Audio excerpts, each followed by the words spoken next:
In this last topic for this unit, I want to talk about a special case of movement here.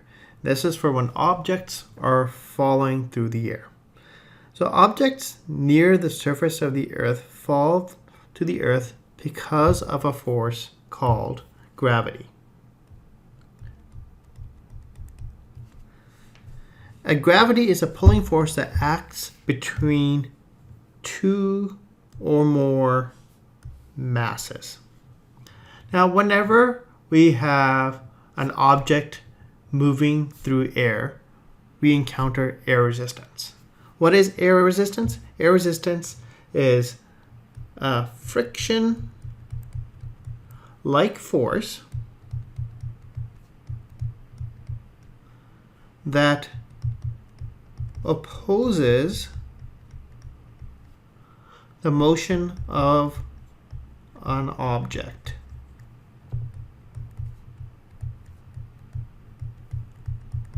That moves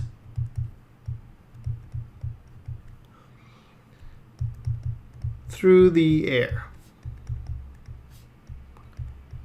Right. Now, if we ignore air resistance, all objects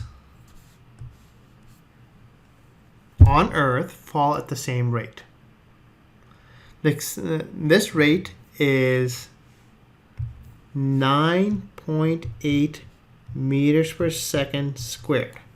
This is the acceleration due to gravity, and it's in the downward direction. So it's 9.8 meters per second squared downward, or we can say negative 9.8 meters per second squared. Right. Now, for the purpose of this course, we will be ignoring air resistances in all situations. So our acceleration is always, for a falling object, is always going to be negative 9.8 meters per second squared. So let's look at an example of a boy throwing a ball in the air. Right? So the ball in situation A here starts off in the hand and he throws it up. And on the left-hand side here, we have a graph of the velocity of the ball as it goes through its path.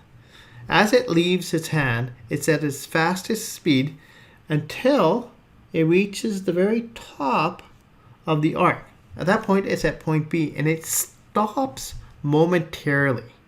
And that's right here. We say goes to a velocity of 0. Right? So it starts off at a high velocity, then it just decreases its velocity all the way to 0. So if we want to describe the velocity between the point A, leaving the hand, to the top of the arch, we would say the velocity is decreasing. Right? Now, after this point, the ball starts heading back towards the ground. Right? So it starts traveling along here. It was at 0 and it starts picking up speed as its velocity as it heads towards the ground. So the velocity after B, we can describe it as increasing.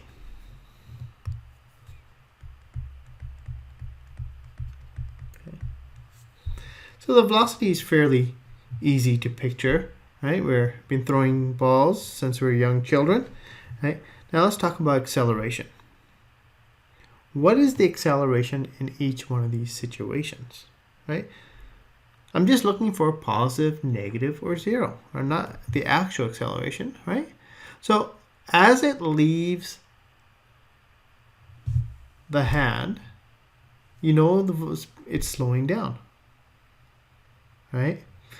So what does that mean for its acceleration? You know it's decreasing, right? Our intuition tells us that. But also looking at the graph, remember acceleration is the slope of the line. So for the motion of A, we have a line that points down to the right. So the slope is negative. So our acceleration is negative. And that makes sense with our intuition, right?